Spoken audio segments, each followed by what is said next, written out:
এয়া দেখিছেনে সুন্দৰ একা ৰাস্তাৰে আমি গৈ আছোঁ গোপালাধাৰ টি ষ্টেট। পাইন গছৰ মাজে মাজে শাৰী শাৰী কি সুন্দৰ একা ৰাস্তা। সঁচাকৈ দাৰ্জিলিং এক ক'বলগীয়া এখন ঠাই। বলক আমি এতিয়া যাওঁ গোপালাধাৰ টি ষ্টেট।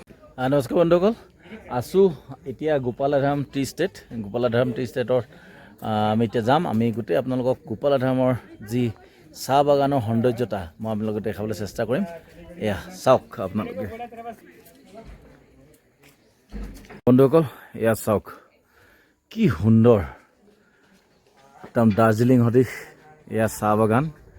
এয়া গোপালাধাৰ টি কোম্পানী, গোপালাধাৰ টি ষ্টেট মই দেখাই আছোঁ আপোনালোকক। এয়া চাওক, বলক এতিয়া আমি ভিতৰলৈ যাম। গোপালাধাৰ টি ষ্টেটক আপোনাক দেখাবলৈ চেষ্টা কৰিম। এয়া চাওক কি সুন্দৰ একা ৰাস্তাৰে আচলতে এই বাগানখন আছে আৰু সঁচাকৈ ইমান ধুনীয়া, কিমান মানে ৱাও ফিলটো আহি যায়। আৰু এয়া আছোঁ গোপালাধাৰ টি ষ্টেটত আৰু মোৰ পিছফালে দেখিছে ইমান সুন্দৰ আপোনালোকে গোটেইখিনি বিউটি মই দেখাই আছোঁ আপোনালোকক। বলক এয়া চাওক এনেকৈ ধৰণে এওঁলোকে নেপালী ড্ৰেছ পিন্ধি ভিডিঅ' বনাই আছে, ৰিলছ বনাইছে। আৰু এয়া মই দেখাবলৈ চেষ্টা কৰি আছোঁ আপোনালোকক। এয়া হৈ গ'ল গোপালাধাৰ বিউটি, এটা সুন্দৰ মনোমোহা লোকেশ্যনত আছে। এয়া হৈ গ'ল, ইয়াতো অলপ মই দেখাই দিছোঁ। এয়া খালি বজাৰ আহি পোৱাৰ লগে লগে বজাৰ ষ্টাৰ্ট হৈ গ'ল। আৰু এয়া পাইন গছ, শাৰী শাৰী পাইন গছ।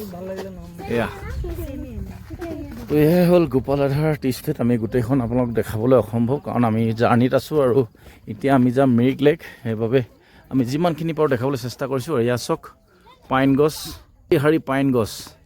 এয়া দেখিছে পাইন গছ, শাৰী শাৰী পাইন গছৰ মাজত এই চাহ বাগান। সঁচাকৈ এক সৌন্দৰ্যময় পৰিৱেশ, চাৰিওফালে খালি সেউজীয়া।